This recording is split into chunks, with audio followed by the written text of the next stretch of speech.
अंतर्मनाचा वेध घेणारे news channel star city one.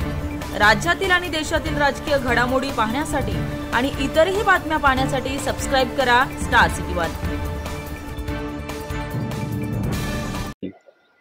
बाबा, तुम्ही त्या दिवशी बोलताना यांच्या सगळ्यांमध्ये बोलले होते की माझी मुलगी जी आहे तीच माझ्यासोबत वैर करत आहे, हे म्हणजे अशा मुलींबद्दल काय बोलायचं। परंतु आज त्या ठिकाणी जयंत पाटील आणि इतर नेत्यांनी म्हटलं आहे की एक बाबा जरी गेले असले तरी पवार साहेबांसारखे दुसरे बाबा तुझ्या पाठीशी उभे आहेत। ठीक आहे, नवीन वडील त्यांनी शोधला असेल। आपल्याला वडील आपल्या स्वतःच्या वडिलाला सोडून नवीन वडिलाला शोधलेला आहे, चांगलं आहे। बघू काय करतात ते। आपण लोकांकरता काम केलेलं 50 वर्ष, आपण लोकांकरता हिताकरता काम केलेले लोक।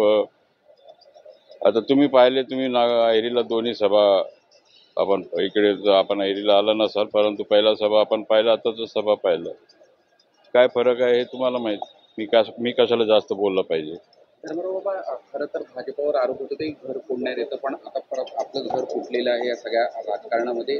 काय प्रतिक्रिया आहे? नाही, आता ते त्यांनी उत्तर दिलं ना, काय घर फुटला नाही म्हणून।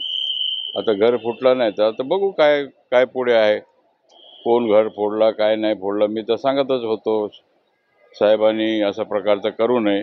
ठीक आहे, ते झालं, आता घडला, आता घोडा मैदान समोर आहे, बघू। लग्नानंतर हा बदल घडलेला आहे असं वाटतं का आपल्याला? ठीक आहे, आता ते नवीन आहेत राजकारणामध्ये, 8 वर्ष काम केलं, मी 50 वर्ष काम केलेलं। ठीक आहे, आणखीन खूप शिकायचं आहे, 42 वर्ष आणखीन शिकायचं आहे। मधल्या 10 वर्षाच्या काळात आपण दूर होते आणि तेव्हा 6 वर्ष मीच सगळं गडचिरोली सांभाळलं असा दावा सुद्धा करत होता। ते ठीक आहे, मी कुठे दूर होतो, हवेमध्ये होतो का, भारतामध्येच होतो।